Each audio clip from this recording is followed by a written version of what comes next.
के नेता, अनुदेशकों के नेता, रोज कर्मचारी, नेता, मंत्री, मुख्यमंत्री सबसे मुलाकात करते हैं।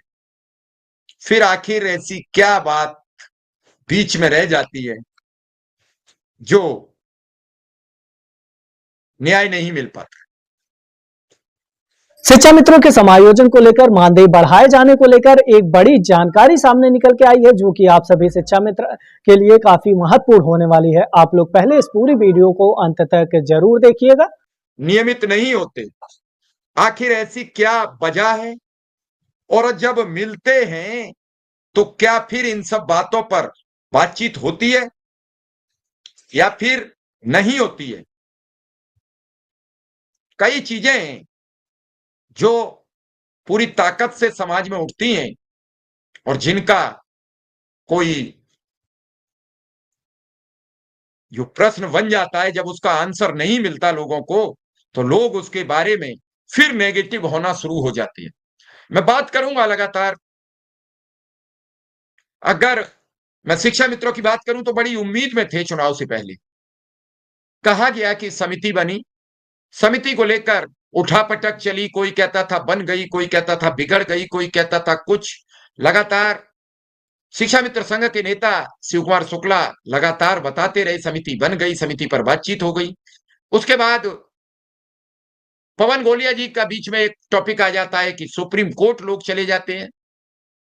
बीच में अभी फिर एक शिक्षा मित्रों की एक याचिका सुप्रीम कोर्ट में है, उसकी जानकारी तब लगी जब अभी सुप्रीम कोर्ट ने केस निस्तारण करने का 29 जून से और 3 जुलाई के मध्य अभियान चलाया है।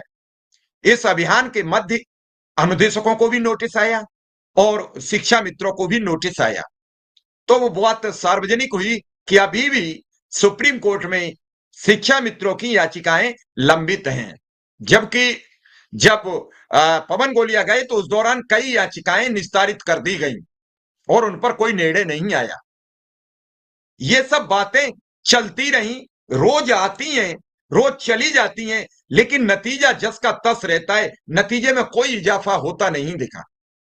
मासूम शिक्षा मित्र कल 30 जून को, यानी 30 जून को कई शिक्षा मित्र बिना कुछ किए धरे सेवानिवृत्त होकर घर चले गए। वो खाली हाथ गए थे, कुछ लेके नहीं गए इस विभाग से, दे सब कुछ गए, अपना जीवन दे गए।